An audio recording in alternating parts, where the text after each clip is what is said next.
benvenuto su Heavy Metal Heaven. Oggi analizziamo un disco folk metal piacevole ma onnivago, da una band lituana che non riesce a lasciarsi ricordare e a spiccare sulla media.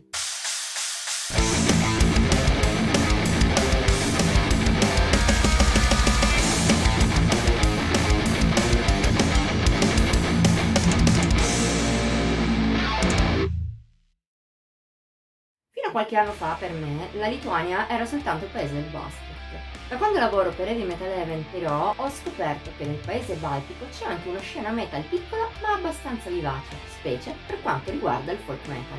Una scena di cui fa parte anche il gruppo di oggi, gli Ukanos. Nati a Vilnius nel 2012, da allora se la sono presa con calma. Sharum Veyum, uscito poco meno di un anno fa, è solo il loro secondo full length. Al suo interno i lituani affrontano un suono che si ispira alla musica della loro terra, portata in un ambiente più duro ma senza troppi sigli. Non ci sono quasi influssi estremi, anzi, spesso la band abbraccia influssi power o metal tradizionali, mentre qualche dissonanza black fa capolino giusto ogni tanto. In generale, Sharum Veyum è piuttosto melodico, anche se purtroppo non brilla per le melodie, o almeno non sempre.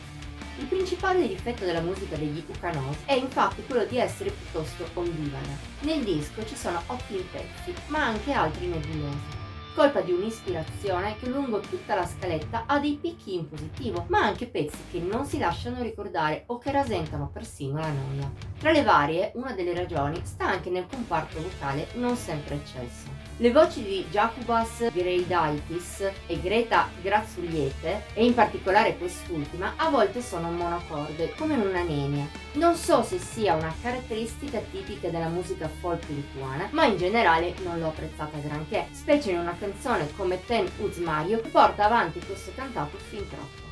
Per fortuna in altri frangenti Sharum Veyum sa farsi valere, come per esempio in Apinelius, più vivace e con un tema vocale di base per una volta di impatto, oppure in Samagonas, scatenata e ballabile sulla scia dei miglior folk di questo tipo.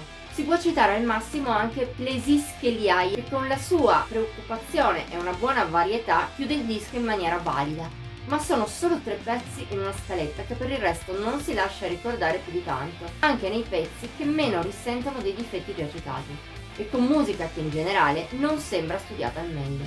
Quindi Sharum Veyum è un album piuttosto nella media, svolge il suo lavoro in maniera più che decente, ma non riesce ad andare oltre. È un ascolto piacevole, ma non si rivela né divertente come il folk più scanzonato, né incisivo a livello di atmosfere come quello più serioso. Per quanto riguarda invece gli Ukanos, se da un lato non mancano qualità, almeno buone, dall'altro non riescono a sfruttarle in modo da rimanere del tutto in mente. Ed è un peccato.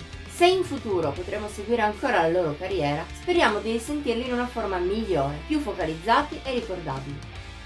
Voto di Heavy Metal Heaven 69 su 100. Per questa settimana abbiamo concluso. Se il video ti è piaciuto puoi mettergli il like, commentarlo e condividerlo. Ti invitiamo inoltre a iscriverti al nostro canale e a cliccare sulla campanella delle notifiche per non mancare nemmeno uno dei contenuti che pubblichiamo ogni settimana. Puoi infine trovarci su Facebook, Instagram e Pinterest. Come sempre, i link sono qui. Ci vediamo la prossima volta.